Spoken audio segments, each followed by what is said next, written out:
Meskipun itu mencontek, tapi kita mencontek. Tapi zaman sekarang jarang. Copy paste. Nah, copy paste dibaca no.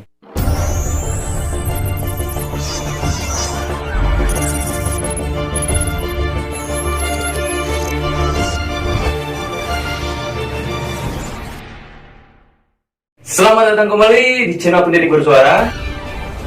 Hari ini masih bersama Pak Rodil. Sehat Pak Rodil? Alhamdulillah. Alhamdulillah. Saya lihat tadi kayaknya kecapean. Ya. Tadi memang udah ada acara dulu. Oh gitu. Padat hari ini Pak Rodil. Lumayan. Alhamdulillah. Mudah-mudahan jadi berkah Ya, Pak Rodil. iya. Ya untuk episode kali ini mungkin berbeda Pak Rodil nih dari episode sebelumnya. Episode sebelumnya kita masih selalu membahas COVID-19. Ya. Oke. Nah hari ini ada tema yang berbeda.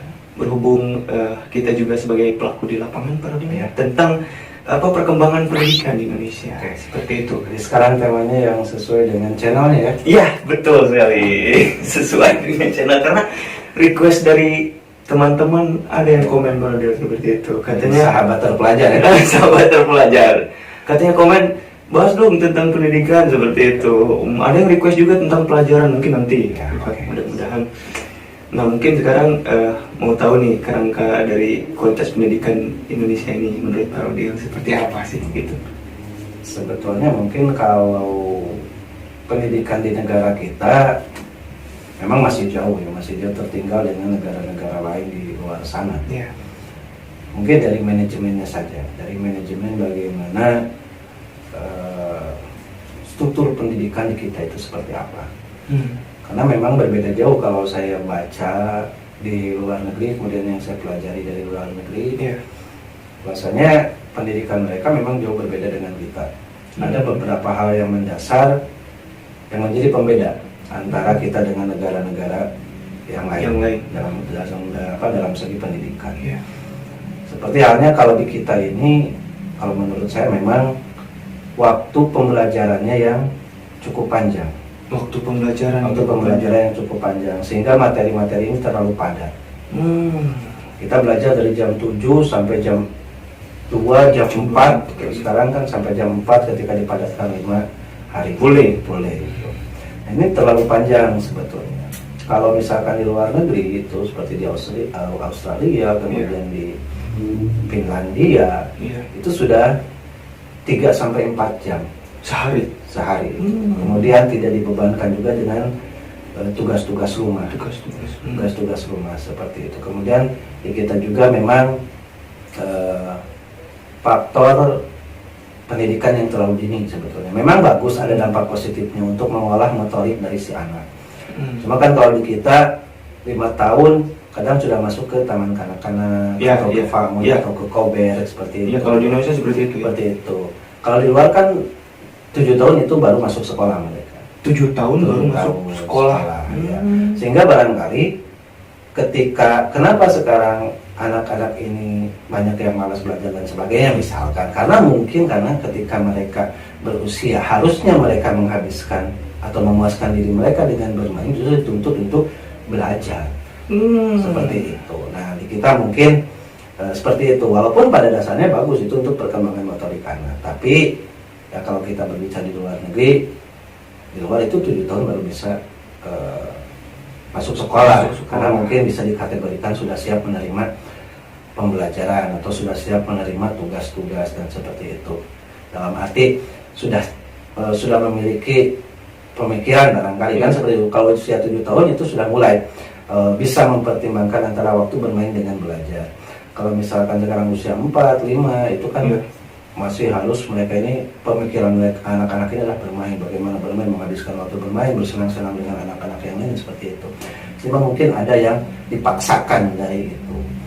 Nah, kemudian beberapa juga seperti halnya di negara kita ini, hasil akhir itu adalah segalanya. Jadi kadang pendidik juga melihat itu hasil akhirnya, tidak pernah melihat bagaimana prosesnya untuk menjadi hasil akhir itu. Proses mendapatkan hasil akhir itu terkadang di negara kita, ketika misalkan hasil si anak ini buruk, sudah dijadinya itu buruk. Jadi ketika anak itu mendapatkan sebuah nilai yang buruk, maka dicaplah bahwa dia tidak bisa Ya, sama sekali gitu. padahal belum tentu. Belum tentu. Kita tahu proses dia itu seperti apa. Maka Iya. kalau prosesnya aja udah amburadul, ya pasti nilainya amburadul. Iya. Seperti itu. Itu beberapa hal yang mendasar barangkali dari pendidikan kita memang masih jauh dengan pendidikan di luar negeri itu. Oh, Itu jadi barangkali mungkin terlalu cepatnya kita sebagai anak-anak ini masuk sekolah dibandingkan dengan salah satunya satunya. seperti itu. Seperti itu. Jadi mungkin 7 tahun baru bisa. Ya, seperti itu. Oke, untuk kerangkanya mungkin seperti itu. Saya mau bertanya tentang apakah yang terjadi ketika Indonesia yang tadinya mungkin pendidikannya itu, saya rasa cari referensinya, Pak. Kita itu bagus nih pendidikan dulu nih. Nah sekarang lambat laun kita disalip-salip nih sama negara-negara tetangga. Bahkan saya ambil contoh tetangga lah, Malaysia seperti itu dulu. Ke kita ini kayak yang belajar lah intinya gitu ke kita itu. Tapi sekarang kayak terbalik seperti itu loh, Pak. Apa yang membedakan dengan tetangga kita itu loh? Kalau masalah itu saya kira adalah bagaimana faktor lingkungan. Faktor lingkungan di negara tetangga ataupun negara lain, mungkin pendidikan itu mereka anggap sesuatu hal yang penting, tapi polanya yang berbeda. Iya. Kalau di kita seakan-akan pendidikan ini kurang. Kenapa? Karena saya ambil beberapa kasus yang pernah saya langsung studi lapangan. Bahasanya banyak di negara kita ini, di beberapa daerah ketika saya tanya, kenapa ini sekolahnya nggak sampai SMA, kenapa sekolahnya nggak sampai SMP. Terkadang ada paradigma di masyarakat atau di sebuah daerah itu, ya kadang berpikirnya seperti itu. Setinggi-tingginya sekolah ya tetap akan jadi, misalkan di wilayah itu tukang batu misalnya. Setinggi-tingginya sekolah juga mereka akan tetap kok jadi tukang batu. Lingkungannya. Ya, lingkungan yang membentuk itu. Nah, jadi di daerah-daerah kebanyakannya seperti itu. Jadi seolah-olah pendidikan di negara kita ini kurang. Kalau di negara-negara lain pendidikan itu mungkin lebih diutamakan, tapi pola pendidikannya yang berbeda. Seperti tadi, kalau di kita padat sampai jam 4, di luar negeri sudah 3 sampai 4 jam tanpa tugas dan sebagainya. Berarti bisa saya asumsikan selama 3-4 jam itu lebih fokus ke pembelajaran A dan B misalnya. Iya. Sehingga ketika anak ini selesai menempuh pendidikan, ya memang mereka menguasai karena tidak terlalu padat materinya. Jadi lebih terfokuskan kepada beberapa hal yang menjadi inti pendidikan mereka. Oh iya, jadi minat bakatnya terasa. Nah, seperti itu. Itu yang mungkin saya analisis sehingga menjadi asumsi seperti itu. Oke.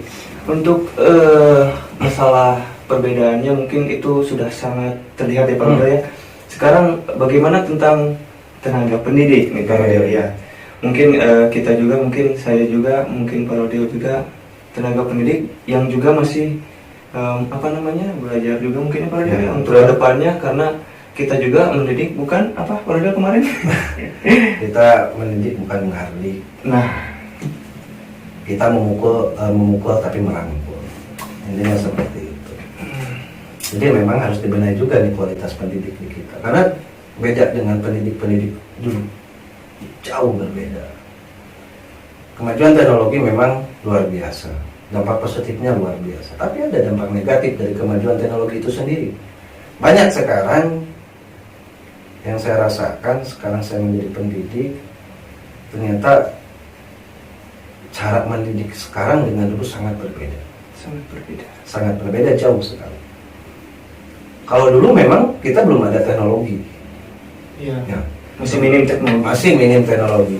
Sehingga minat membaca, kemudian minat mencari referensi sumber pembelajaran itu tinggi. Walaupun ada tuntutan harus dikerjakan melalui tugas.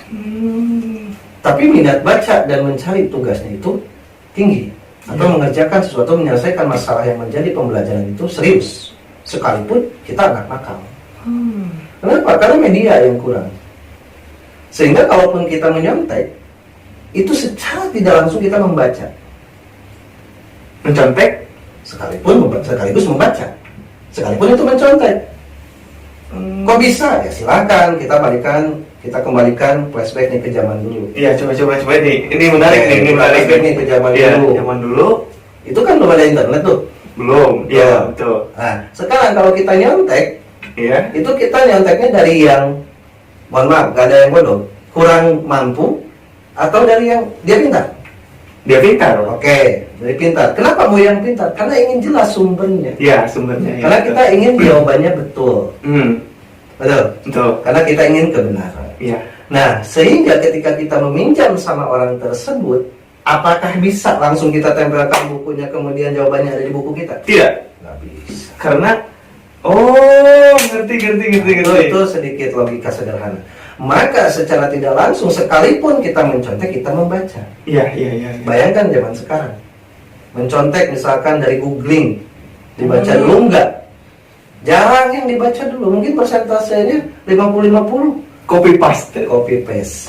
Copy paste, dibaca? No. Kumpulin makalahnya, kemudian kita uji, bisa nggak anak? Nggak bisa. Kalau dulu minimal ada gambaran. Kenapa? Karena sempat membaca ketika memindahkan jawaban orang lain ke buku kita.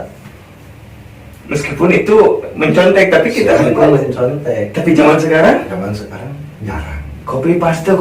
Nah, maka ketika anak misalkan disuruh menjelaskan kembali, nggak tahu, nggak ngerti. Kenapa? Karena copy paste. Jadi setidaknya ketika kita membaca adalah gitunya kalau misalnya untuk dulu mah. Betul. Makanya saya ke anak-anak selalu bilang, oke, kalian boleh copy paste dengan catatan kalian baca isinya. Kemudian nanti ketika saya tanyakan harus paham. Bahkan saya bilang, kalian copy paste dari situs apa, saya bisa tahu kapan downloadnya, sumbernya siapa. Kalaupun copy soft file orang lain, saya tahu siapa autornya. Gitu. Siapa autornya? Kalau kalian nyontek dari si A atau copy soft file dari si A, kemudian cuma ganti nama, saya tahu nanti autornya siapa. Nah, makanya anak-anak mungkin ada sedikit ketakutan kalau misalkan saya kasih tugas untuk mengerjakan sesuatu yang istilahnya harus searching atau harus kerjasama dengan yang lain, kerja kelompok. Kalau misalkan copy file itu ya mereka minimal baca. Nah, kalau zaman dulu itu kan gitu, kita nyontek tapi tetap baca. Iya. Cari clipping, kita tetap cari clipping, sumbernya itu kita baca benar gak nih. Misalkan clipping tentang teknologi, ini benar gak ya tentang teknologi ini? Oh, ternyata ini bukan, ini cuma menjelaskan teknologinya cuma sepintas, ke sananya bukan. Maka ini nggak masuk kategori. Setidaknya mereka ada analisisnya, ada membacanya, ya. Itu perbedaan zaman dulu dengan sekarang. Berarti Pak Odil, buku zaman dulu itu laku. Ya. Zaman sekarang Ya. enggak ya. Karena adanya internet dengan mudahnya. Nah, salah satu dampak negatif barangkali ya, dampak negatif dari perkembangan teknologi, ketika kita selaku pengguna teknologi, kita selaku user dari sebuah teknologi itu tidak bijak menggunakan teknologi. Maka itu yang terjadi, copy paste tanpa tahu sumbernya itu benar atau tidak, isinya benar atau tidak. Kalau dulu kan dibaca. Sekalipun copy paste, tapi nggak bisa tinggal klik, kita harus baca, kita harus salin. Kalau sekarang tinggal klik, blok, klik kanan atau Ctrl C, kemudian kita pindahkan ke dokumen kita, paste, selesai. Mari kita simulasikan.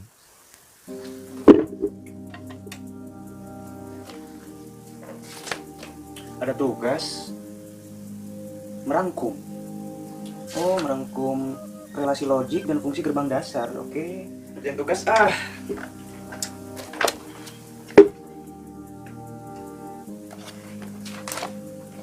Tugasnya relasi logik gerbang dasar. Sekarang buka Google, kita searching, copy ya, Ctrl C. Oke, langsung paste aja di sini. Ya, selesai, beres. Ganti namanya, udah, tanpa harus dibaca. Nah, kembali ke masalah pendidiknya. Terkadang selaku pendidik juga tidak memeriksa. Ini banyak terjadi. Menuntut anak mengumpulkan tugas tanpa pernah diperiksa. Tahu-tahu ada nilai saja. Akhirnya apa? Anak merasa cukup, nilai saya segini. Maka kalau kita balik lagi, flashback lagi ke zaman dulu, itu paling takut dengan nilai merah. Kalau sekarang udah jarang rapat nilai merah itu. Saya sedikit curhat nih Pak ya. Saya pernah nangis Pak dulu kelas 2 SD Pak. Saya punya nilai 2. Saya nangis takut dimarahin gitu tak sama mama. Iya, makanya kalau zaman dulu itu nilai merah itu sesuatu yang menakutkan. Ketika pembagian rapot, aduh ada merahnya, nggak ada merahnya. Kalau anak sekarang, saya rasa santai saja. Karena yakin mereka minimal KKM. Zaman sekarang. Sumber KKM itu dari mana? Pola perhitungan KKM itu dari mana? Mungkin banyak pendidik yang belum tahu juga tuh gimana rumus bagaimana menentukan KKM. Sehingga bisa jadi angka 75 misalkan atau 78. Kok bisa bulat seperti itu, perhitungannya dari mana misalnya. Nah ini banyak tenaga-tenaga pendidik sekarang. Iya. Itu seperti itu. Jangan menuntut anak terlalu hasil akhir anak harus bagus. Iya. Ketika kita saja RPP-nya masih copy paste. Ya enggak? Kita RPP saja, RPP silabus copy paste, ganti nama sekolahnya, udah. Sedangkan menuntut ke anak misalkan. Ceritanya saya pertama kali mengajar memang saya juga copy paste dari internet. Oleh karena itu reaksi saya seperti itu. Harus seperti ini, seperti itu, seperti ini, seperti itu. Jangan copy paste, jangan copy paste. Kita saja bikin RPP silabus copy paste tanpa pernah dibaca, saya yakin. Kalau dulu itu nggak ada internet, RPP silabus pasti dibuat bermalam-malam, berhari-hari. Bagaimana menentukan pola pembelajaran, bagaimana membuat sebuah media ajar. Maka pendidikan zaman dahulu, kenapa kita mungkin bisa di atas Malaysia pada saat itu? Karena kita serius sebagai pendidik. Serius sebagai pendidik. Ya, jadi keseriusannya ketika zaman dulu itu untuk mendidik itu sungguh-sungguh. Dan kalau dulu pendidik dulu yang saya rasakan, dan saya coba sekarang terapkan dalam pola mendidik saya.